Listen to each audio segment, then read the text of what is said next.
wind was a torrent of darkness among the gusty trees. The moon was a ghostly galleon tossed upon cloudy seas.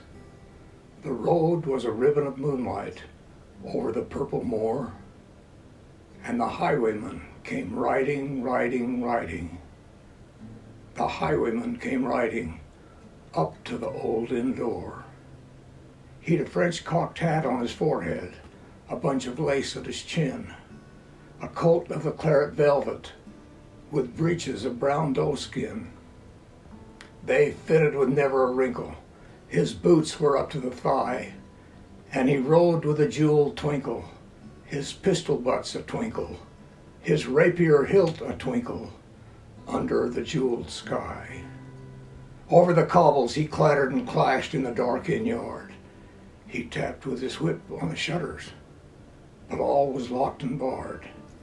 He whistled a tune to the window, and who should be waiting there but the landlord's black-eyed daughter, Bess, the landlord's daughter, plaiting a dark red love knot into her long black hair. And dark in the dark old inn yard, a stable wicket creaked, where Tim the ostler listened. His face was white and peaked. His eyes were hollows of madness, his hair like moldy hay. But he loved the landlord's daughter, the landlord's red-lipped daughter.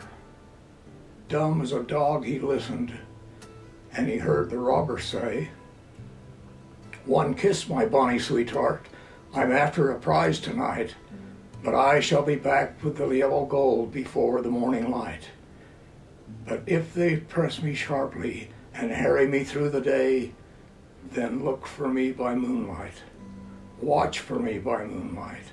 I'll come to thee by moonlight, though hell should bar the way." He rose upright in the stirrups. He scarce could reach her hand, but she loosened her hair in the casement. His face burnt like a brand as the black cascade of perfume came tumbling over his breast, and he kissed its waves in the moonlight. Oh, sweet black waves in the moonlight. Then he tugged at his reins in the moonlight and galloped away to the west. He did not come in the dawning, he did not come at noon, and out of the tawny sunset, before the rise of the moon, when the road was a gypsy's ribbon, looping the purple moor, a redcoat troop came marching, marching, marching. King George's men came marching up to the old inn door. They said no word to the landlord. They drank his ale instead, but they gagged his daughter and bound her to the foot of her narrow bed. Two of them knelt at her casement with muskets at their side. There was death at every window and hell at one dark window, for Bess could see through her casement the road that he would ride. They had tied her up to attention with many a sniggering jest. They had tied a musket beside her with the muzzle beneath her breast. "Now keep good watch," and they kissed her. She heard the doomed man say, "Look for me by moonlight, watch for me by moonlight. I'll come to thee by moonlight, though hell should bar the way." She twisted her hands behind her, but all the knots held good. She writhed her hands till her fingers were wet with sweat or blood. They stretched and strained in the darkness, and the hours crawled by like years, till now on the stroke of midnight, cold on the stroke of midnight, the tip of one finger touched it. The trigger, at least, was hers. The tip of one finger touched it. She strove no more for the rest. Up she stood up to attention, with the muzzle beneath her breast.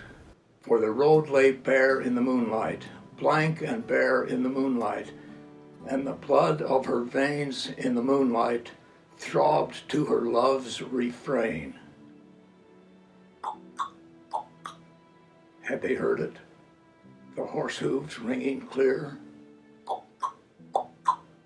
in the distance? Were they deaf that they did not hear?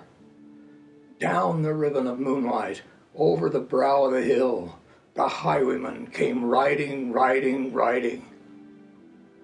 The redcoats looked to their priming. Bess stood up straight and still. In the frosty silence, in the echoing night, nearer he came and nearer. Her face was like light. Her eyes grew wide for a moment. She drew one last deep breath. Then her finger moved in the moonlight.